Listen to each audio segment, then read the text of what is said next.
Baik, Assalamualaikum warahmatullahi wabarakatuh. Perkenalkan, nama saya Nurul Suci Ramadhani dengan NIM 22042139.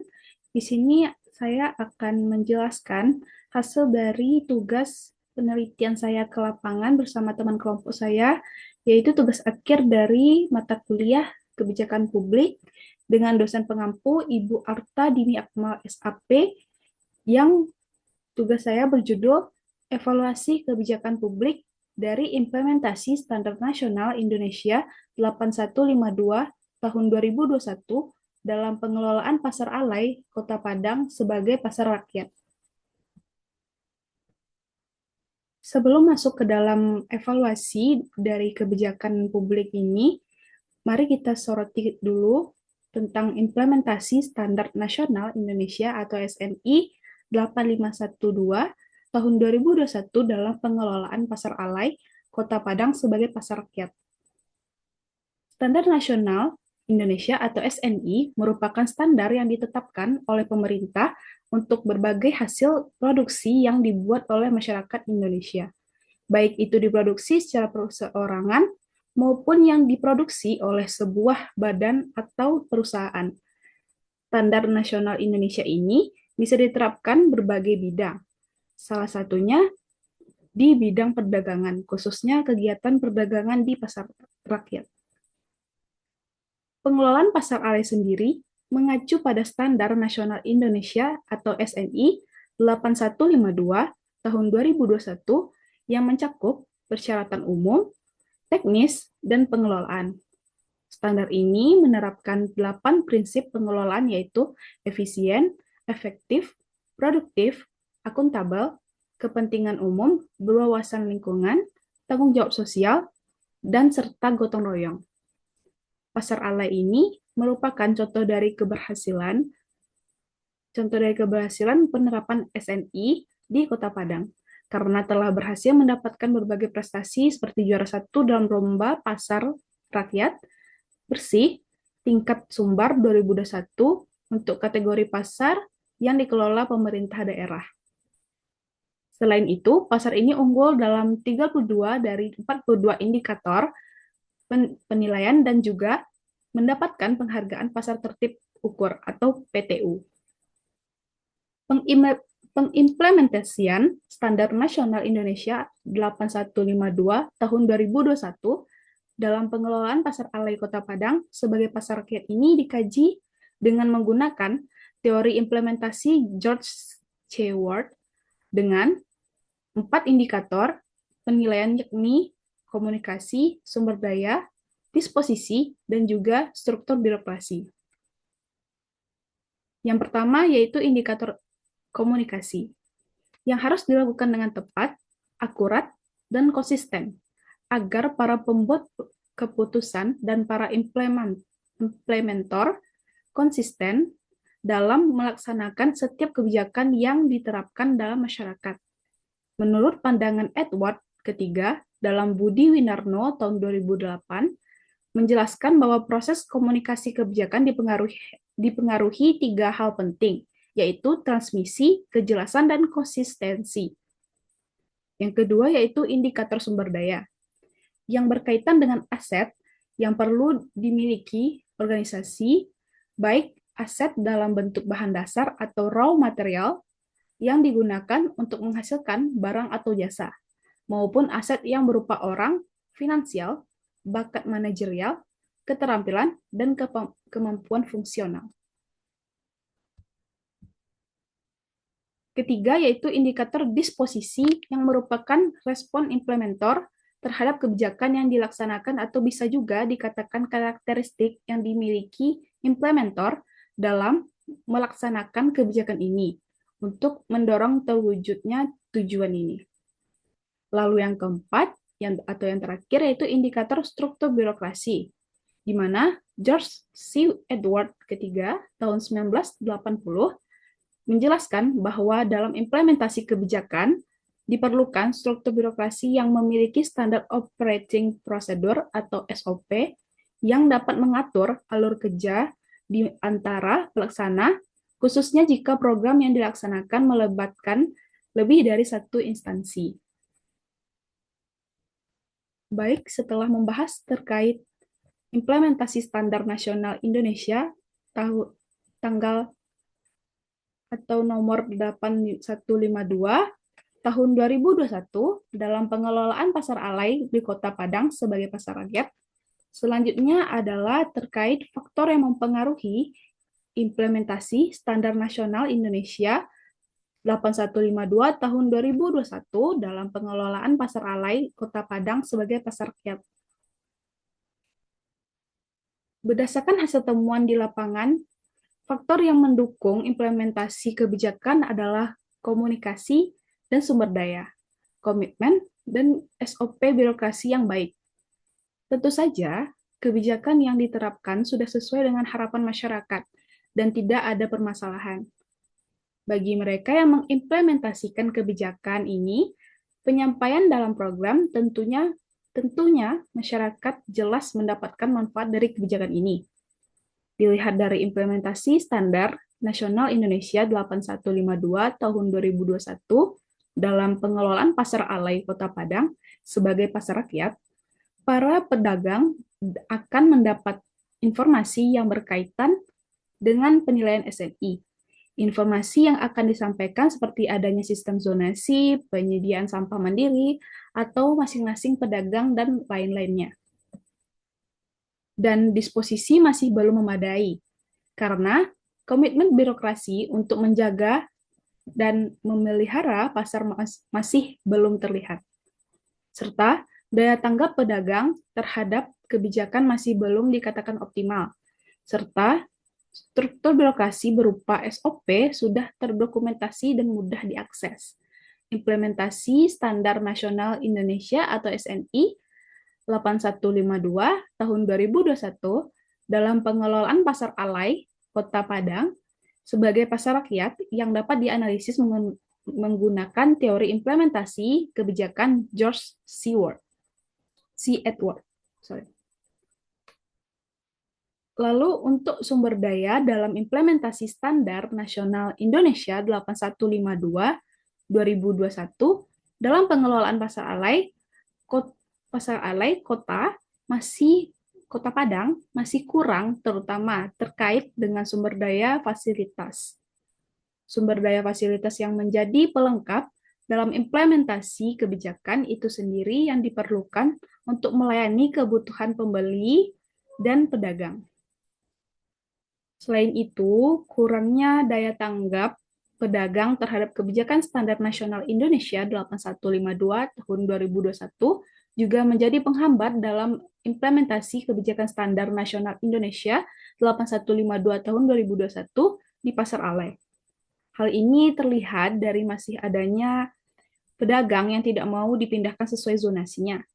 Pemindahan ini bertujuan agar pedagang dikelompokkan secara terpisah untuk bahan pangan basah, bahan pangan kering, siap saji, non-pangan, dan tempat pemotongan unggas hidup. Penghambat yang kedua adalah disposisi. Komitmen dan sikap pelaksana kebijakan adalah penting dalam kebijakan ini sendiri. Terlihat dari kurangnya daya tanggap pedagang serta kurangnya pengawasan secara berkala oleh pemerintah terhadap kebijakan membuktikan bahwa implementasi belum berjalan dengan optimal. Selanjutnya, saya akan menjelaskan terkait materi dari kelompok saya sendiri ataupun judul yang kami angkat yaitu terkait evaluasi kebijakan publik implementasi dari implementasi Standar Nasional Indonesia 8152 tahun 2021 dalam pengelolaan pasar alai Kota Padang sebagai pasar rakyat. Secara umum, setelah istilah evaluasi identik dengan penaksiran, pemeringkatan, dan penilaian, dalam arti khusus, evaluasi berkaitan dengan produksi informasi mengenai nilai atau manfaat dari hasil kebijakan, yang dikutip dari DUN tahun 2003. Ketika hasil kebijakan memiliki nilai, maka hal ini disebabkan karena hasil tersebut berkontribusi terhadap tujuan dan sasaran yang ditetapkan dalam sebuah kebijakan. Hal ini juga berarti bahwa sebuah kebijakan atau program telah mencapai kinerja yang berarti. dan yang berarti bahwa masalah kebijakan telah jelas dan dapat diatasi. Evaluasi kebijakan sendiri dapat bertujuan sebagai penilaian dari hasil, dampak, dan efektivitas dari kebijakan dalam mencapai tujuan yang ditetapkan itu sendiri. Lalu, terdapat penerapan teori lulusan dan egetan dalam mengevaluasi penerapan SNI atau Standar Nasional Indonesia 8152 tahun 2021 dalam pengelolaan pasar alay di Kota Padang. Terdapat beberapa analisis terkait tahap evaluasi kebijakan berdasarkan teori tulusan dan egetan tahun 2016 tentang SNI atau Standar Nasional Indonesia 8152 tahun 2021 dalam pengelolaan pasar alay di Kota Padang. Yang pertama yaitu tahap evaluasi pada tahap perencanaan atau ex ante evaluation. Evolusi ex ante merupakan analisis awal sebelum kebijakan diimplementasikan, yang bertujuan untuk memastikan efektivitas dan kelayakan kebijakan dalam mencapai tujuan yang dirancang. Tahapan ini sangat penting dalam memberikan gambaran awal mengenai potensi keberhasilan dari kebijakan, dan risiko yang mungkin timbul. Dalam penerapan SNI atau Standar Nasional Indonesia ini, 8152 tahun 2021 ini, di pasar alay, evaluasi ex ante meliputi analisis lokasi pasar sesuai dengan kriteria yang telah diterapkan dalam standar. Misalnya, lokasi pasar harus strategis, memiliki akses yang mudah, lalu bebas dari resiko bencana seperti banjir, longsor, dan bencana lainnya, dan juga jauh dari fasilitas berbahaya seperti pabrik kimia atau pabrik yang berbahaya lainnya. Selain itu juga, evaluasi ini juga melibatkan perencanaan zonasi pedagang, lalu di mana pengelompokan jenis barang seperti bahan pangan basah, kering, dan non-pangan harus dipisahkan untuk memastikan bahwa efisiensi operasional dan kebersihan pasar itu tetap terjaga. Zonasi ini dirancang tidak hanya untuk mendukung kenyamanan pengunjung, tetapi juga untuk mendorong kepatuhan pedagang terhadap standar pasar masyarakat atau pasar rakyat. Infrastruktur merupakan aspek penting lainnya dalam evaluasi ex ante ini. Dalam konteks pasar alay, kebutuhan akan drainase yang memadai untuk mencegah genangan air merupakan prioritas utama. Pasar juga harus menyediakan fasilitas umum seperti toilet yang sesuai standar, ruang untuk penyandang disabilitas, dan area parkir yang cukup luas dan tertata yang baik. Semua ini harus diproyeksikan agar kebijakan tersebut dapat diimplementasikan secara efektif tanpa hambatan yang berarti. Dari sudut pandang tulusan dan egetan ini sendiri, evaluasi pada tahap perencanaan ini sangat penting karena membantu mengidentifikasi potensi, hambatan, dan tantangan sebelum implementasi, memberikan kesempatan untuk melakukan penyesuaian dan perbaikan sejak dini, memungkinkan pengembangan strategi mitigasi risiko yang lebih efektif, serta memastikan penggunaan sumber daya yang efisien dalam implementasi dari kebijakan ini. Dalam konteks pasar alay sendiri, evaluasi perencanaan ini dapat membantu pemerintah Kota Padang untuk mengembangkan strategi implementasi yang lebih terukur dan berkelanjutan. Mengingat pasar rakyat merupakan pusat kegiatan ekonomi masyarakat, perencanaan yang matang akan membantu meminimalisir potensi dampak negatif dari transisi menuju standar yang baru. Selanjutnya yaitu tahap evaluasi pada tahap pelaksanaan atau ongoing evaluation. Evaluasi pada tahap ini dilakukan selama implementasi kebijakan untuk memantau kesesuaiannya dengan rencana yang telah dibuat sebelumnya. Tujuan utama dari evaluasi ongoing ini adalah untuk mendeteksi potensi hambatan atau penyimpangan sejak dini dan memberikan solusi secara real-time. Dalam penerapan SNI di pasar alay, evaluasi ini dilakukan dengan cara memantau pelaksanaan zonasi pedagang, apakah pedagang mengikuti pengelompokan jenis barang seperti diatur oleh SNI, seperti bahan pangan basah tidak dicampur dengan bahan non-pangan. Jika ditemukan pelanggaran, maka pengelola pasar agar dapat langsung memberikan teguran atau melakukan penyesuaian. Fasilitas umum juga merupakan objek penting dalam evaluasi ini. Mengapa? Karena sebagai contoh, misalnya, apakah toilet di pasar dijaga kebersihannya dan berfungsi dengan baik? Apakah tersedia tempat cuci tangan dengan sabun dan air mengalir sesuai dengan kebutuhan pengunjung? Pengelolaan sampah juga harus sesuai standar, seperti pemisahan sampah organik dan sampah anorganik, serta pengangkutan sampah ke tempat pemrosesan terakhir atau TPA secara teratur. Evaluasi ini juga mencakup pemantauan drainase, memastikan tidak ada genangan air yang dapat mengganggu aktivitas pasar. Selain aspek teknis, evaluasi ongoing yang dilakukan juga mencakup dimensi sosial, seperti hubungan antara pedagang dan pengelola pasar. Apakah pedagang memahami dan mematuhi peraturan yang ditetapkan? Bagaimana tingkat partisipasi pedagang dalam menjaga kebersihan dan ketertiban pasar? Pendekatan partisipatif diperlukan pada tahap ini untuk memastikan keberhasilan kebijakan secara keseluruhannya. Lalu tahapan yang selanjutnya yaitu evaluasi pada tahap pasca pelaksanaan atau ex post evaluation. Tahap evaluasi pasca pelaksanaan ini bertujuan untuk menilai hasil akhir dari kebijakan tersebut, termasuk efektivitas, efisiensi, dan dampaknya terhadap masyarakat.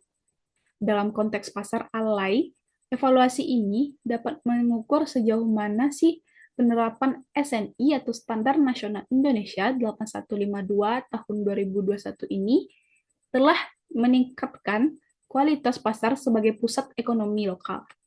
Misalnya, apakah zonasi pedagang yang diterapkan telah berhasil meningkatkan kenyamanan pengunjung dan efisiensi distribusi barang? Apakah standar kebijakan atau standar kebersihan pasar sudah tercapai, sehingga pengunjung merasa lebih nyaman berbelanja di pasar tradisional dibanding di pusat perbelanjaan modern? Namun dari sisi ekonomi juga, evaluasi ini menilai apakah kebijakan tersebut berdampak positif terhadap pendapatan pedagang kecil dan menengah. Hal ini termasuk meningkatkan daya saing pasar tradisional yang pada akhirnya memberikan kontribusi terhadap pendapatan daerah. Dari sisi sosial, evaluasi ini juga melihat apakah kebijakan tersebut berhasil menciptakan lingkungan pasar yang inklusif, termasuk bagi kelompok rentan seperti penyandang disabilitas. Evaluasi pasca pelaksanaan juga mencakup analisis pelajaran yang dapat dipetik untuk kebijakan serupa di masa depan. Misalnya, seperti contoh, jika ditemukan bahwa zonasi tertentu masih belum optimal karena adanya resistensi dari pedagang, maka diperlukan pendekatan baru dalam sosialisasi dan edukasi kebijakan. Hasil evaluasi ini menjadi dasar untuk melakukan perbaikan kebijakan baik pada aspek perencanaan, pelaksanaan, maupun pengelolaannya.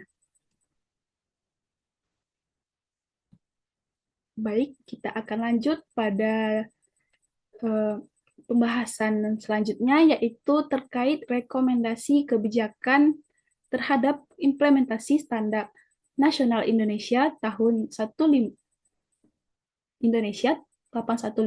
tahun 2021 dalam pengelolaan pasar alay Kota Padang sebagai pasar rakyat. Yang pertama yaitu meningkatkan kualitas dan aksesibilitas komunikasi kebijakan. Agar strategi zonasi di pasar alay dapat diimplementasikan dengan baik lagi, komunikasi yang efektif sangatlah penting. Dengan menggunakan pendekatan yang inklusif dan interaktif, pemerintah juga harus memastikan bahwa semua pedagang mengetahui tujuan dan keuntungan dari program ini. Untuk mendorong diskusi terbuka, sosialisasi dapat dilakukan secara berkala melalui pertemuan langsung antara pedagang, pengelola pasar, dan pemerintah. Adopsi strategi ini oleh para pedagang dapat ditingkatkan dengan melibatkan pedagang yang berpengaruh atau tokoh masyarakat sebagai fasilitatornya. Selain itu, informasi kebijakan dapat disampaikan dengan cara yang menarik dan mudah dipahami dengan menggunakan berbagai media, seperti poster, pamflet, ataupun pengenalan lewat media sosial. Inisiatif-inisiatif ini diharapkan dapat meningkatkan pemahaman masyarakat mengenai pentingnya zonasi dalam meningkatkan efisiensi dan daya saing pasar tradisional. Lalu selanjutnya yaitu yang kedua, penyediaan sarana dan prasarana yang mendukung untuk pasar itu sendiri. Menurut pedoman SNI atau Standar Nasional Indonesia, memiliki infrastruktur yang memadai sangat penting untuk mendorong keberlanjutan, keamanan, kemudahan, dan penggunaan pasar. Pembangunan fasilitas oleh pemerintah seperti tempat pengukuran ulang, jalur khusus kursi roda untuk penyandang disabilitas, toilet yang bersih, pengelolaan sampah yang efisien, dan posko kesehatan untuk pemeriksaan kesehatan pedagang sangat dibutuhkan di pasar alay ini. Selain membuat pasar menjadi lebih menarik, fasilitas-fasilitas yang disediakan ini memberikan rasa aman dan nyaman bagi para pedagang serta pelanggannya, sehingga menarik minat mereka untuk kembali mengunjungi pasar tradisional. Pasar akan dapat beroperasi sebagai pusat ekonomi yang inklusif dan kompetitif dengan infrastruktur yang lebih baik dan tidak kalah dengan pasar modern. Selanjutnya yaitu yang ketiga, digitalisasi manajemen pasar dan prosedur administrasi. Menggunakan teknologi digital dalam pengelolaan pasar dapat menjadi cara cerdas untuk meningkatkan daya tanggap, efisiensi, dan transparansi. Untuk membantu manajemen zonasi, pencatatan data pedagang pusat, dan pemrosesan pembayaran digital di pasar tradisional.